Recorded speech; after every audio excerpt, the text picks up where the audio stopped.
My name is James Mulamba. We are at the precincts of the city mortuary, Nairobi, and we've come here because we want to be as vigilant as possible. Because there's a post-mortem examination that is going on Comrade Albert Ojwang. Hatutaki uongo, hatutaki shenanigans, hatutaki upuzi. Sisi tunataka tuambiwe, without mincing words, what happened to our comrade? Because so far we suspect foul play. You cannot be arrested in Homa Bay and taken to a police station in Nairobi and not booked because he was not booked. We suspect an hidden agenda, an agenda to intimidate and to silence the vocal young youths. And that is not going to sell, not anymore. Probably in another generation, in another country, but not this country. Comrade Albert Ojwang was possibly beaten and brutalized mercilessly by the rogue police system we have in Kenya, because it is no longer a service. It has been shown on media that that cell in which Albert Ojwang was detained unconstitutionally because he was not booked was blood-stained on all walls. It has been shown on media that that cell had water in it. That tells you there is a possibility of torture. So they were trying to extract information from Albert Ojwang. It is possible. It is possible. He was uncooperative. It is possible.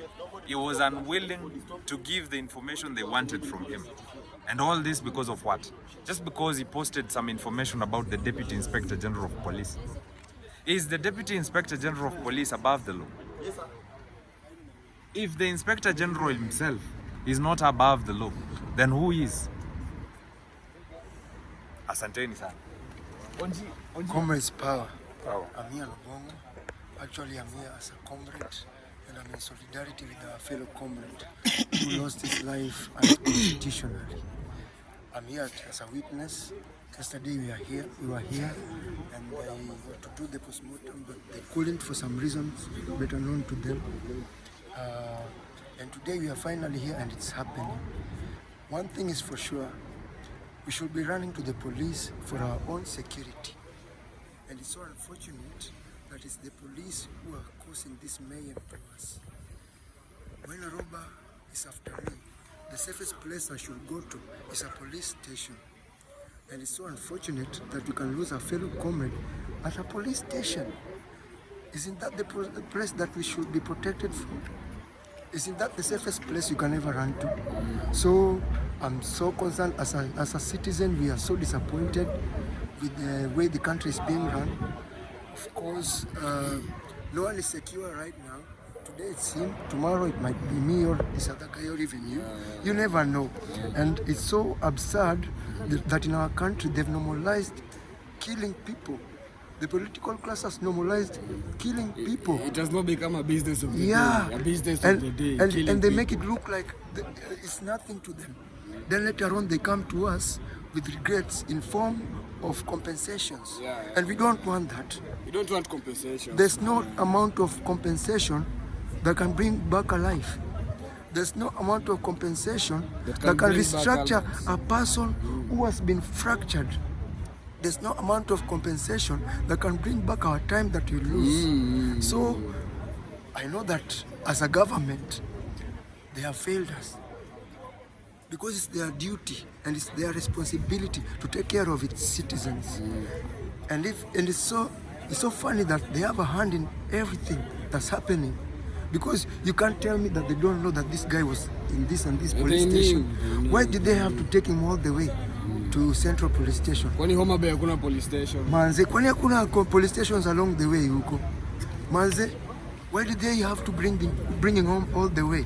I think that's an order from someone who considers himself a big fish or a full human, and the person that he called the orders on is a half humans. For a long time, you guys assume that you are more human than us, and that's where you go wrong. For a long time, you guys have not created something for the young people in this country.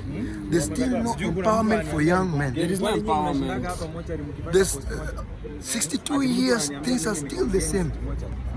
62 years, there's still extrajudicial killings in our country. 62 years, we are still dealing with corruption. 62 years, there's still police brutality in our country. Are we really independent as a nation? Are we? I don't think so. If we were independent, such things couldn't be happening. If we were independent enough, our people couldn't be struggling for a meal a day. Yeah, true. And you people are so cool with it that you can have a meal of 5 million for people for a whole day. Call people for but tea at where I steakhouse. come from, people go for a meal a day. Actually, having a meal where I come from is considered luxury. And we don't want that, man. I can't leave that for my children. I can't leave that for the generation that's coming from behind. Man, you people, if you're not going to respond, if you're not going to take care of the people, then we'll have to fight on our own. And at this point, the only thing you can do is to kill us, or to torture us, or to murder us, and that we are ready for. Yeah. We are ready for it. Yeah. If that's what it takes, so what? We'll all die. After all, you who orders the killings will die. And you who executes the killings will die. Like it's Same way. It's a circle. It's even worse that the person who is ordering you to kill people will be the one to kill you. You'll be the one who will eliminate you. So it's high time we stop normalizing extrajudicial killings in our country. And as a young person, as the youth, we are not going to sit back and watch, because today it's happening to him, and you never know. You never know. You never know. We are all marked for death for crimes we've not committed. We are always peaceful. We are always with our bandanas, like I have mine today, and a bottle of water. Yeah, but they were having water. Why do you spray love bullets on people with a bandana with we had water the plan in to their come hand? here. Yeah. It didn't just happen. It doesn't make sense to us. Why are you so fast to kill people? Why are you so fast to maim people? Why are you so fast to brutalize young people who are just addressing their issues? Because we elected you people to speak on our behalf and to stand in the gap for us. But you've taken the advantage of that, and you've made it a way of you making a living out of it, and living fabulously and living extravagantly at our own expense. At a time where we are losing revenue through corruption, at a time where we are losing our resources through odious deaths that don't even exist, that even the people who took them are not willing to pay, and they are just roaming around. Shame on you, man. And we are the people, we are going to fight. We are going to take back power. Viva! Let me say something. But there's a Kenyan, as a young man. Okay, I was born on the 8th of August 1998. My name is Brian Lunganyi. And okay, seeing this happening in 2025 makes me wonder, are we really free from the Wakoloni and everything? Okay, now, guys, okay, it's just that, okay, it doesn't make sense, because how do you just arrest someone from Homa Bay? You have to bring him all the way to Nairobi. Because don't we have police stations in Homa Bay? Don't we have DCI officers in Homa Bay? Awangefanya hiyo shughuli huko. Currently we are at the mortuary, and it's so sad, it's so bad, bana. Okay, seeing us losing a brother, seeing us losing an uncle. Okay, this can be anyone. This can be your pastor. This could have been my landlord, but okay, anyway. There is nothing I can say about that. But then, what I'm saying is, bana, let's stop doing this, bana. It's our nation. Someone once said, it's the nationals who built the nation. And to me, I supported him, because it is the nationals who are doing these killings, whether directly or indirectly, and it is time we stop doing this, man. We should build the future for us, the future for our kids. Now, one thing you guys don't know, we are not kids anymore. Like, we are grown-ups, and now we understand what is happening. Like, Ruto and shit, man. You control things, man, from your end, man. These are not more times that you just wake up and kill people. You just wake up and direct nonsense. Bana, it's time that we get this to an end.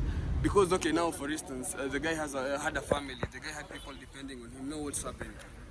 You just need to give them stupid compensations, and they think that's going to sort everything. You know, like, killing is very wrong. But the guy had dreams, the guy had a purpose, the guy had goals, man, for his family, for his kids.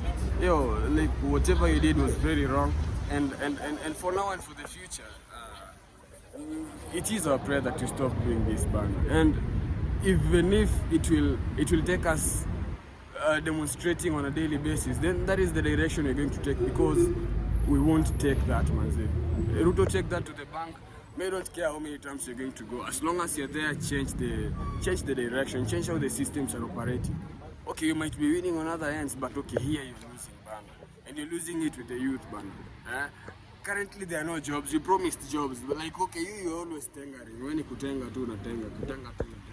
It's time, manze, you start working the talk, bana. Like, we are tired, bana. Na mali imefika now, we're gonna come to State House if it will force us.